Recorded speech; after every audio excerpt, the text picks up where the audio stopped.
Hello friends and dear students. तो आज के इस वीडियो में हम लोग चाइल्ड डेवलपमेंट एंड पेडागोजी का एक बहुत ही इम्पोर्टेंट टॉपिक जिसको हम लोग कहते हैं कि principle of development development of child पर जो है ये वीडियो बना रहा हूँ मैं। और इसमें हम लोग इसका जो है नोट्स आपको डिस्क्रिप्शन में मिल जाएगा, प्लस जो एमसीक्यू जो multiple choice question previous year question करेंगे वो भी आपको जो है यहाँ पर नीचे डिस्क्रिप्शन में दोनों नोट्स मिल जाएंगे। और पहले मैं इसमें जो है थियरी पार्ट कवर करूंगा, इसके बाद दूसरे वीडियो में आपको जो है इसके मल्टीपल चॉइस क्वेश्चन मिलेंगे। तो आप डायरेक्ट मल्टीपल चॉइस क्वेश्चन देख सकते हैं, नहीं तो आप जो है पहले थियरी पढ़ लीजिए। पर्सनली मैं रेकमेंड करूंगा कि आप पहले थियरी पढ़ लो, क्योंकि सीटेट तो क्लियर हो जाएगा नो डाउट। लेकिन क्या होता है कि जैसे आगे अगर आप गवर्नमेंट एग्जाम वगैरह देने जाते हैं तो वहां पर भी क्वेश्चन इस पर रहते हैं, तो कॉन्सेप्ट बिल्डअप करना बहुत ज़रूरी है। अगर आपका कॉन्सेप्ट अच्छा बना रहेगा तो आगे भी भविष्य में आपको कोई दिक्कत नहीं आने वाली है। इसलिए आप पहले ये थियरी वाला वीडियो देख लीजिए, फिर क्वेश्चन जो प्रीवियस ईयर क्वेश्चन है और कुछ क्वेश्चन है जो हम लोग सॉल्व करने वाले हैं, तो पूरा ये चैप्टर आपका इसमें कवर हो जाएगा। अगर अच्छे से करते हैं तो कोई भी क्वेश्चन सीटेट में एग्जाम में आता है या फिर फ्यूचर में गवर्नमेंट स्कूल्स में या फिर आप प्राइवेट स्कूल में जैसे कि डीपीएस हो गया, डीएवी हो गया, बाल भारती हो गया, ऐसे स्कूल्स में भी क्वेश्चन जो है उनके इंटरव्यू में रहते हैं, तो कहीं पर भी आएगा तो आप उसका इजीली आंसर कर पाओगे। तो चलिए शुरू करते हैं। ऑलराइट फ्रेंड्स, तो पहले हम लोग जो है प्रिंसिपल ऑफ चाइल्ड डेवलपमेंट देख लेते हैं। और यहाँ पर जो है देखो, यहाँ पर दिया हुआ है कि कॉन्सेप्ट ऑफ चाइल्ड डेवलपमेंट क्या होता है। तो child development involves the scientific study of the pattern of growth, change and stability that occur from conception through adolescence. मतलब जो चाइल्ड डेवलपमेंट है वो प्रॉपरली साइंटिफिक स्टडी है एंड ये एक पैटर्न फॉलो करता है। And stability that occurs from conception through adolescence, मतलब जब से कॉन्सेप्शन, जब से बच्चा माँ के पेट में आता है तब से लेकर एडोलेसेंस एज तक जो है ये चाइल्ड डेवलपमेंट होता है।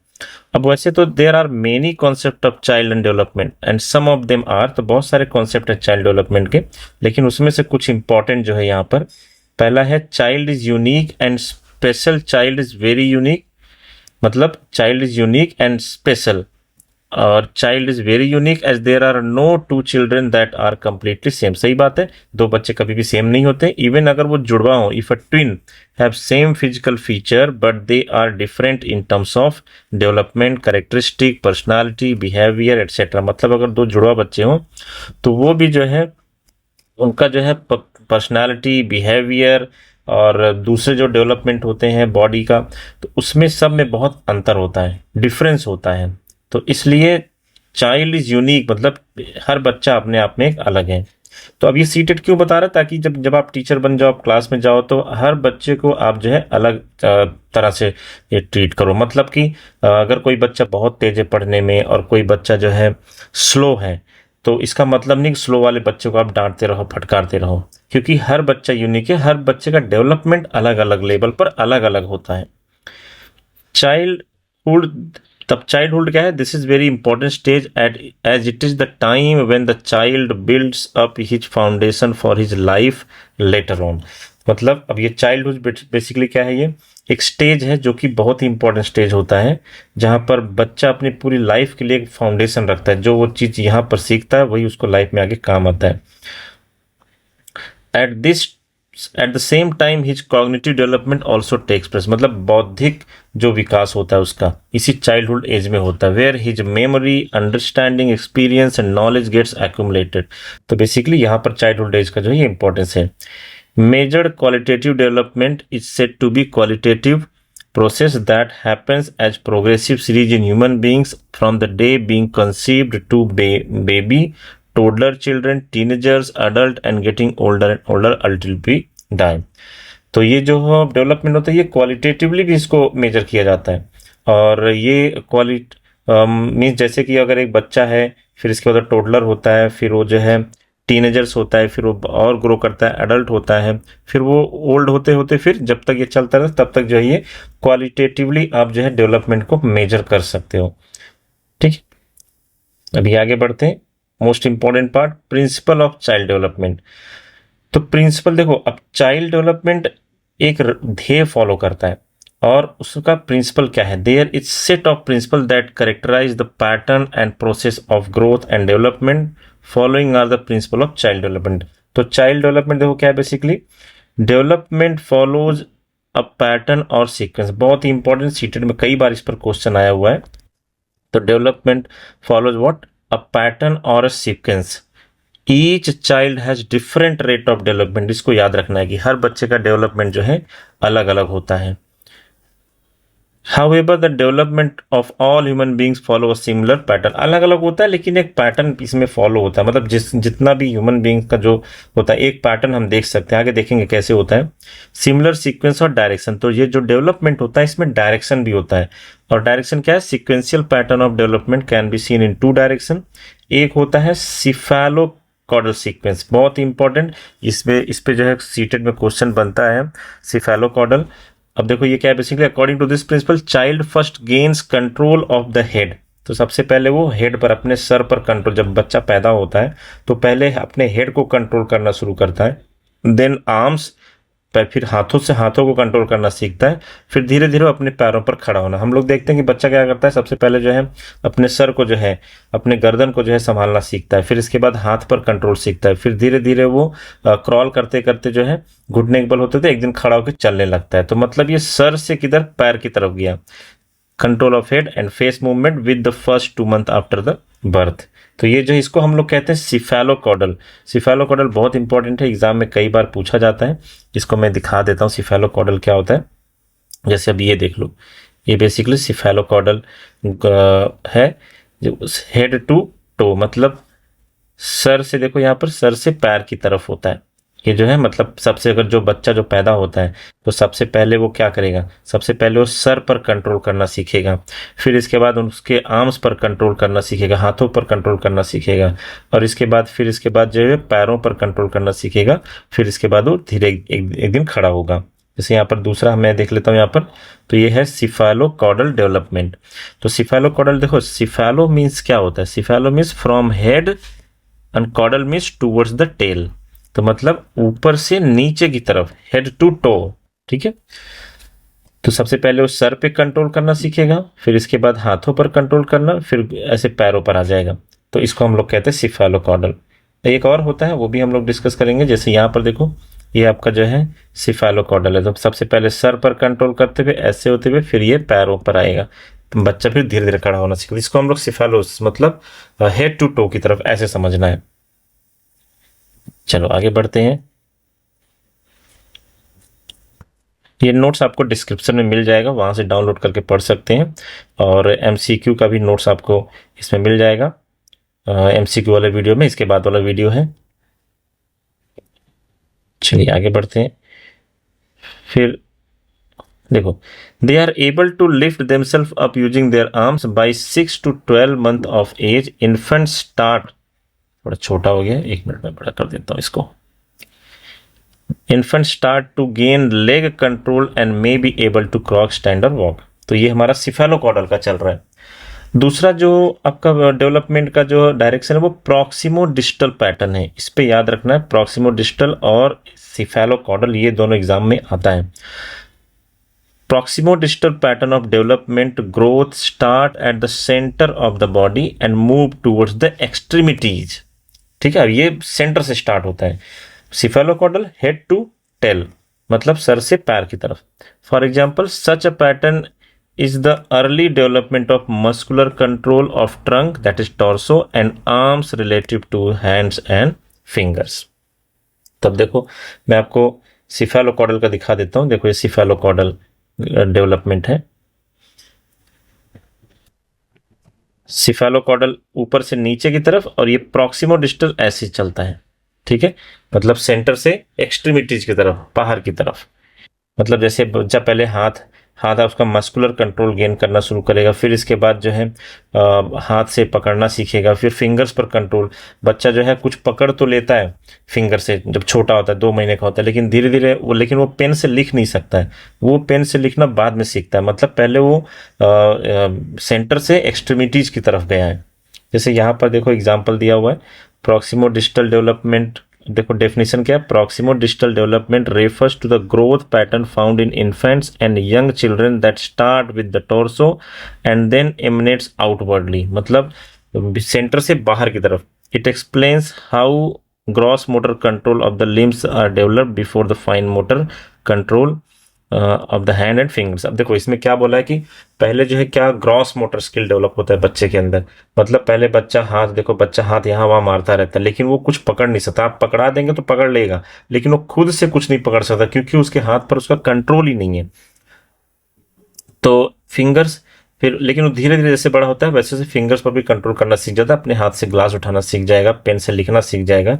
तो ये बेसिकली आउटवर्ड गया, तो ग्रॉस मोटर स्किल से जो है फाइन मोटर स्किल की तरफ गया। तो यहाँ पर इस चीज पे आप ध्यान देना, ग्रॉस मोटर स्किल, ये ग्रॉस मोटर स्किल जो है मोटर कंट्रोल एंड और यहाँ पर फाइन फाइन मोटर कंट्रोल, तो ग्रॉस से फाइन की तरफ जाता है ये। अब इसके वीकनेसेस क्या क्या है देखो, as infant may be able to grasp an object placed in their hand but they are unable to grasp an object on their own because they don't yet have enough control over their fingers। खुद से नहीं पकड़ सकते वो, लेकिन बाद में धीरे धीरे सीख जाते हैं। although an infant may want to reach for an object, मतलब कोई बच्चा किसी ऑब्जेक्ट तरफ को देख रहा है, किसी चीज को देख रहा है, किसी खिलौने को देख रहा है, उसके पास पहुंचना चाहता है, they can see their arm just flash back and forth because they don't have enough control over its movement। तो बच्चे देखो हाथ यहाँ वहां मारते रहते हैं। चलो आगे बढ़ते हैं। तो टोटल 12 प्रिंसिपल है, 12 प्रिंसिपल हमें पढ़ लेना है। और ये हम लोग यहाँ पे देखो, डेवलपमेंट इन्वॉल्व्स चेंज, ठीक है। तो डेवलपमेंट का मतलब ये होता है चेंज, कुछ ना कुछ चेंजेस आता रहता है और ये चेंजेस जो है थ्रू आउट लाइफ भी चलता रहता है। Human beings is never static, देखो यहाँ पर लिखा हुआ है। एग्जाम्पल यहाँ पर, child shows language development and better ability to reason and remember. तो पहले बच्चा जो है धीरे धीरे बोलना सीखता है, फिर और अच्छा बोलता है और अच्छा बोलता है, फिर उसका मेमोरी डेवलप होता है। तो ये इसके डेवलपमेंट में हमेशा चेंजेस होते रहते हैं चाइल्ड डेवलपमेंट में। Development proceed from general to specific, तो जनरल से स्पेसिफिक की तरफ बढ़ता है। इसको भी आप ऐसे समझ सकते हैं कि the infant's motor movement are very generalised, undirected and reflexive. अब छोटा सा बच्चा है, 2 महीने का बच्चा, वो हाथ पैर यहाँ वहाँ बहुत मारता है, ठीक है। तो ये जनरल चीज हो गया, लेकिन धीरे धीरे जैसे बड़ा होता है तो वो जो है फिर वो लिखना सीख जाता है, फिर क्रॉल करना सीख जाता है। पहले चल नहीं पाता है, पहले क्रॉल करना सीखता है, फिर इसके बाद चलना सीख जाता है, फिर दौड़ना सीख जाता है। तो ये जनरल से स्पेसिफिक हो गया। डेवलपमेंट इज को रिलेटेड और इंटीग्रेटेड, तो all type of development that is physical, mental, social, emotional, related to one another, ठीक है। तो सब एक दूसरे से रिलेटेड है। Example, child who is physically healthy is likely to have superior sociability and emotional stability. The child develops as a unified whole. तो basically अब चाइल्ड के अंदर जो है डेवलपमेंट कई तरह के होते हैं। इमोशनल डेवलपमेंट होता है, सोशल डेवलपमेंट भी होता है, उसका लैंग्वेज डेवलपमेंट भी होता है, फिजिकल डेवलपमेंट भी होता है, और सब एक साथ चलते रहते हैं। तो ये बेसिकली क्या है, इंटीग्रेटेड है, ठीक है। तो हर फील्ड में जो है डेवलपमेंट चाइल्ड के अंदर होता रहता है। Each area of development is independent on the other, ठीक है, सॉरी इज डिपेंडेंट, यहाँ पर याद रखना डिपेंडेंट है ये। तो each area of development is dependent on other.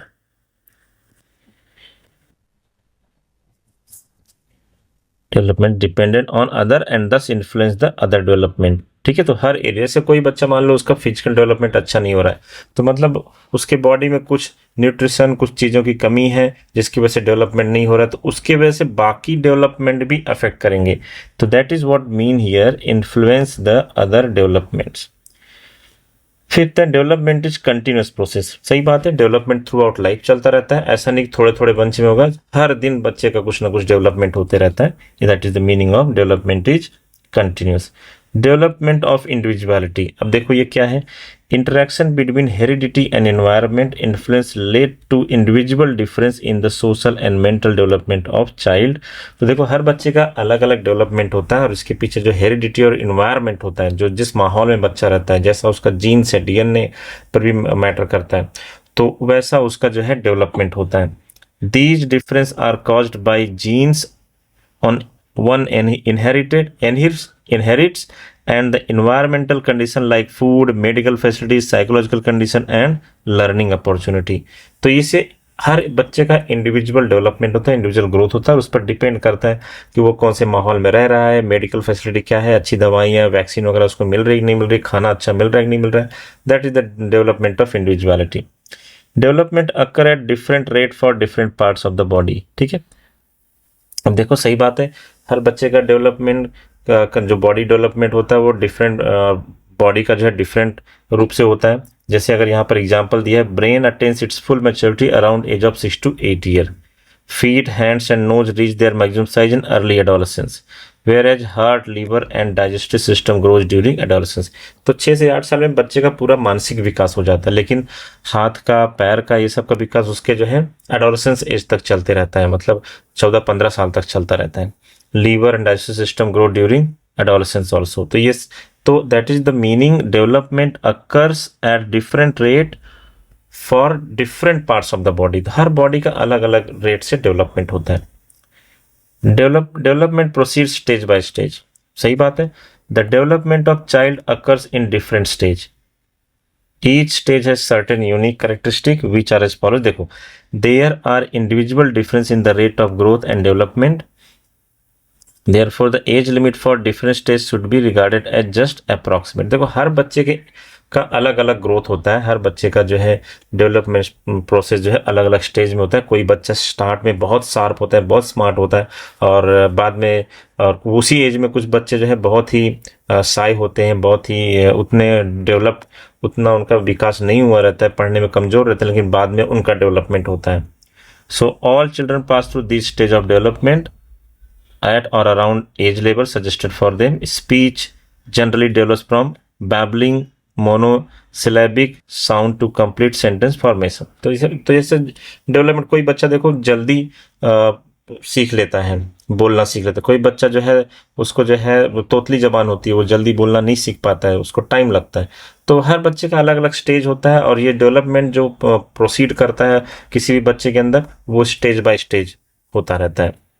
And friends, अगर आप हमारे चैनल पर नए हैं तो उसको सब्सक्राइब कर लीजिए। सारा नोट्स, सब चीज़ आपको इसमें सीटेट का कवर करके मिलेगा। और साथ ही साथ मैं आपको बता दूं कि ये जो नोट्स है ये आप जो है डिस्क्रिप्शन से डाउनलोड करके पढ़ सकते हैं। आगे बढ़ते हैं। Early development is more important than later development. सही बात है, बच्चा जो अर्ली चाइल्डहुड में जो जितना डेवलप कर लेगा वो ज़्यादा इंपॉर्टेंट होता है बाद में डेवलप होने से। And it includes nutritional, emotional, social and culture. इसलिए कहते हैं बच्चों को ज़्यादा से ज़्यादा एक्टिविटी में, चीज़ों में इन्वॉल्व करके रखना चाहिए। ठीक है, क्योंकि बाद में जितना डेवलपमेंट होता है वो उतना इंपॉर्टेंट नहीं होता, लेकिन अर्ली डेवलपमेंट, जो अर्ली चाइल्डहुड में जो डेवलपमेंट होता है वो ज़्यादा इंपॉर्टेंट होता है। Development is predictable. तो डेवलपमेंट देखो, हम लोग कहते हैं ना, कहावत है कि पूत के पांव पालने में ही दिख जाते हैं, मतलब उसका जो है लक्षण जो है प्रिडिक्ट किया जा सकता है। It is possible for us to predict at an early age range within which the mature development of child is likely to fall। However, mental development cannot be predicted with the same degree of accuracy। तो यहाँ पर जो है बच्चे का जो physical development है उसको बहुत हद तक हम लोग प्रिडिक्ट कर सकते हैं, बट मेंटल डेवलपमेंट को जो है एक्यूरेटली प्रिडिक्ट नहीं किया जा सकता। तो ये भी क्वेश्चन बन सकता है, मेंटल डेवलपमेंट को हम लोग एक्यूरेटली प्रिडिक्ट नहीं कर सकते हैं। इसको आप हाईलाइट कर लेना, इसको नोट्स बनाते रहना बहुत जरूरी है। However, mental development cannot predict its same accuracy। So this is important। फिर इसके बाद है सोशल लर्निंग। थोड़ा बड़ा कर देता हूं। Social learning theory, fractional reinforcement. देखते हैं ये क्या है सोशल लर्निंग थियरी।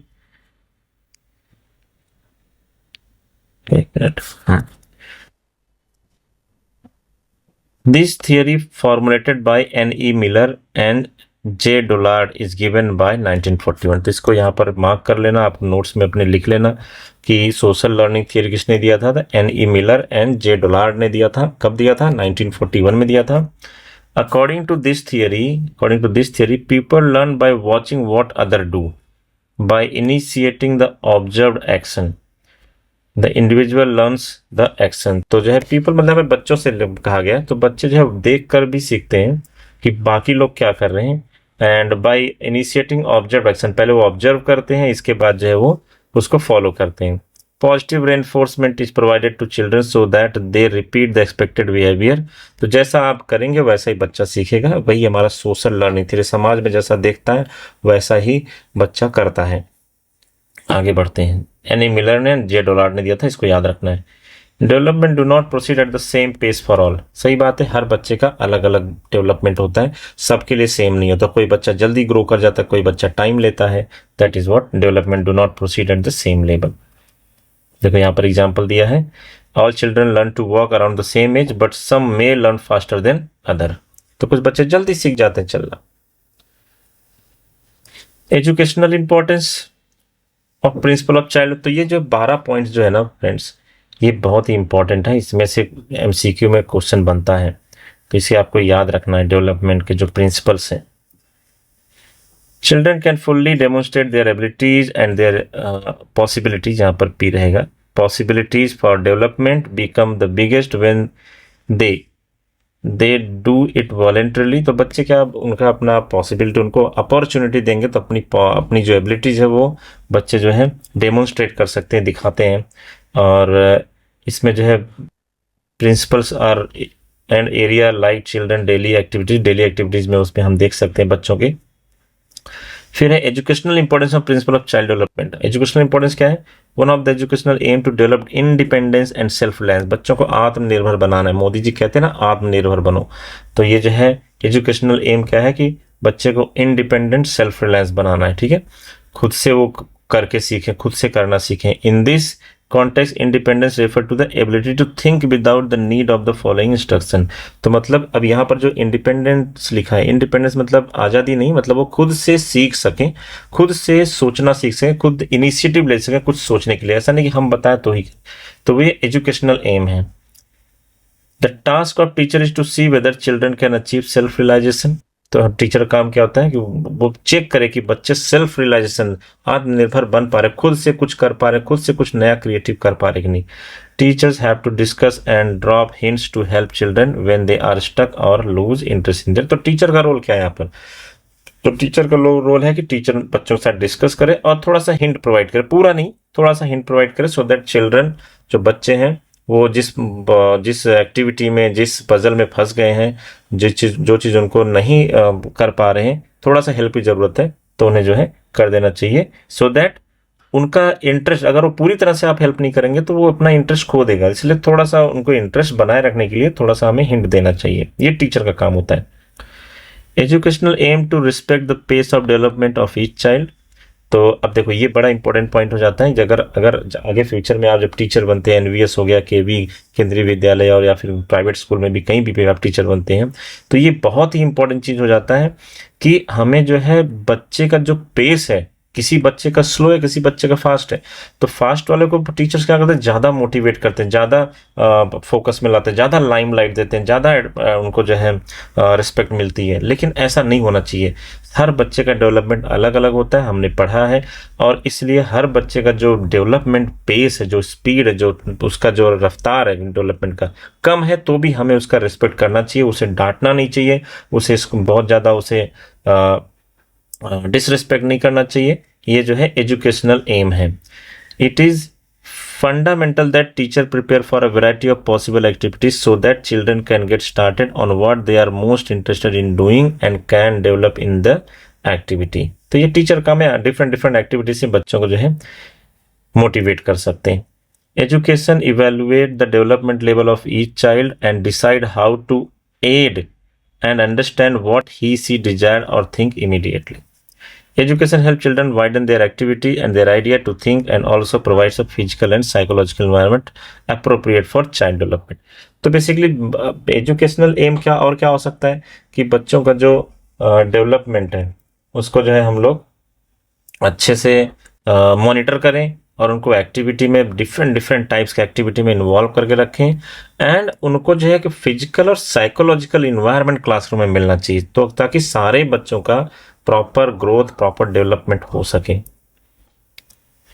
फैक्टर्स क्या क्या हैं जो चाइल्ड डेवलपमेंट में इन्फ्लुएंस करते हैं? Child development is an on going process from birth until reaching adulthood. तो बच्चे का डेवलपमेंट अडल्टहुड तक, जन्म से लेकर आप कह सकते हैं यंग एज तक, ठीक है, टीनेजर्स तक, ये चलता है and typically follow a pattern and sequence which means that each step takes place at certain age.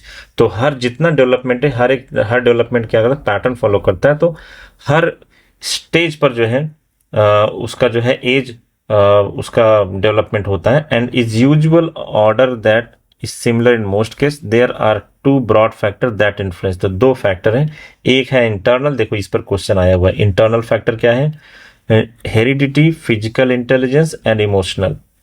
तो तो इंटरनल फैक्टर में क्या आता है आपका, जो बच्चे का डेवलपमेंट को इन्फ्लुएंस मीन्स प्रभावित करता है। So internal factor influencing child development includes heredity, physical intelligence and emotional. ठीक है, तो बच्चे का जो है एक तो हेरिडिटी मतलब अंदर से फिजिकल इंटेलिजेंस, अब वो उसका फिजिकली जो है कितना वो स्पोर्ट्स वगैरह में कितना पार्टिसिपेट कर रहा है, इंटरनली ये फैक्टर वो भी डिपेंड करता है। और इमोशनल, अब हेरिडिटी फैक्टर में आपका यही आ जाता है हाइट, वेट, बॉडी। ठीक है, और फिर फिजिकल फैक्टर में आपका आ जाता है aspect child development, some time physical influence on child development are easy to control, good nutrition health, तो अच्छा खाना खाएगा, अच्छा प्रोटीन और मिलेगा, कैल्शियम मिलेगा, या फिर फैट्स, कार्बोहाइड्रेट, प्रॉपर डाइट अगर बच्चे को मिलेगा तो उसका जो ग्रोथ अच्छा होगा, तो हमेशा वो जो है उसका डेवलपमेंट भी अच्छा होगा। और अगर नहीं मिलेगा उसको प्रॉपर डाइट तो फिजिकल ग्रोथ अच्छा नहीं होगा, स्टंटेड ग्रोथ होगा, प्रोटीन की कमी जैसा होता है, मैंने फूड वाले चैप्टर में बताया है। तो इसलिए जो है फिजिकल फैक्टर जो है इन्फ्लुएंस करते हैं डिफरेंट डिफरेंट पार्ट्स में, डिफरेंट डिफरेंट स्टेज पे। और इसके बाद इंटेलिजेंस है, फिर इसके बाद इमोशनल फैक्टर और फिर child social, mental and physical and moral level of development. तो कोई कोई बच्चे बिल्कुल नहीं बोलते क्योंकि उनका इमोशनल फैक्टर जो आ जाता है वहां पर, वो थोड़ा साए होते हैं, चुप चुप रहते हैं क्लास में। तो ये सब चीजें मैटर करती हैं बच्चों के लिए। तो balanced emotional development in a child helps to reciprocate feeling that are appropriate for one's age. तो ये सब बेसिकली ब्रॉड लेवल है, इन इंटरनल फैक्टर है। तो इंटरनल फैक्टर जो है ये सब अफेक्ट करते हैं बच्चे का डेवलपमेंट। एक्सटर्नल फैक्टर में देखो क्या क्या है, external factor influencing child development includes family, physical environment and socio economic condition. तो फैमिली, ऑब्वियसली अगर फैमिली हमेशा बच्चों को डांटती रहेगी तो उनका डेवलपमेंट जो उतना अच्छा नहीं होगा, वो डरे डरे रहेंगे, अपना पूरा पोटेंशियल, पूरा जो उनका एबिलिटी है या फिर उनका जो टैलेंट है वो जो है पूरा निखर के बाहर नहीं आ पाता है।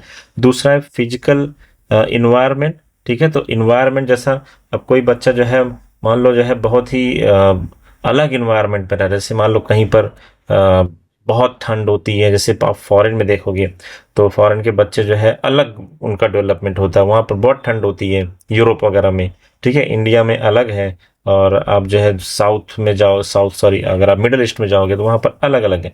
और फिर तीसरा जो है सोशियो इकोनॉमिक, मतलब समाज में से कोई बच्चा बहुत गरीब है और उसका डेवलपमेंट असर पड़ता है। ठीक है, पुअरनेस का, गरीबी का असर उस पर पड़ता है। ठीक है, कोई बच्चा बहुत रिच है तो उसको सारी फैसिलिटी मिलती है तो उसका जो है अलग डेवलपमेंट होता है। तो ये एक्सटर्नल फैक्टर में आ जाता है।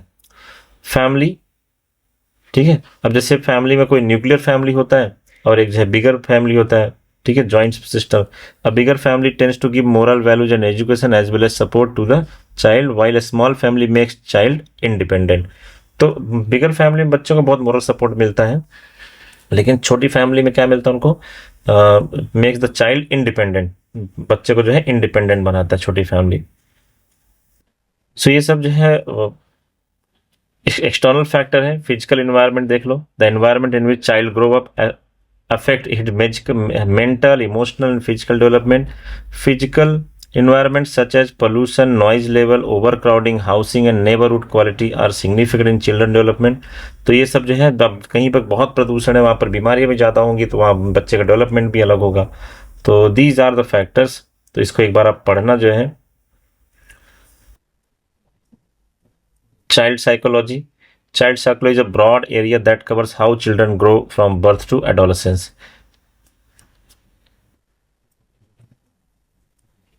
तो चाइल्ड साइकोलॉजी, तो अकॉर्डिंग टू मोसबी, यहाँ पर देखो ये इंपॉर्टेंट है, मोसबी मेडिकल डिक्शनरी, चाइल्ड साइकोलॉजी क्या है, child psychology study of mental, emotional, behavioural development of infant and children. It focuses on the cognitive and intellectual development. तो ये जो है इंपॉर्टेंट हो जाता है। फिर इसके बाद child importance of child psychology. Child psychology का बहुत इंपॉर्टेंस है, जैसे to understand the child better and understand the development of child. तो ये हमें समझ में आना चाहिए चाइल्ड का कैसा ग्रोथ है, कैसा डेवलपमेंट है। और फ्रेंड्स ये सब बुलेटिन, ये सब पॉइंट्स हैं, सिंपल है, एक बार पढ़ना है और इसके बाद आपका ये टॉपिक कवर हो जाता है। देखो, child psychology is the study of child's personality trait, ठीक है। So this helps in understanding what the child is likely to be in future. तो ये सब चाइल्ड साइकोलॉजी आप समझ के जो है ना, बच्चे का जो है फ्यूचर में किस चीज में उसका इंटरेस्ट है, क्या किस में अच्छा कर सकते हो, आप अच्छे से आप उसको गेस कर सकते हो और अंडरस्टैंडिंग आपको आ जाती है। तो इसलिए जो है चाइल्ड साइकोलॉजी भी इंपॉर्टेंट है। इसके साथ ये टॉपिक खत्म हो जाता है और नेक्स्ट टॉपिक में हम लोग शुरू करेंगे multiple choice question. Thank you for watching.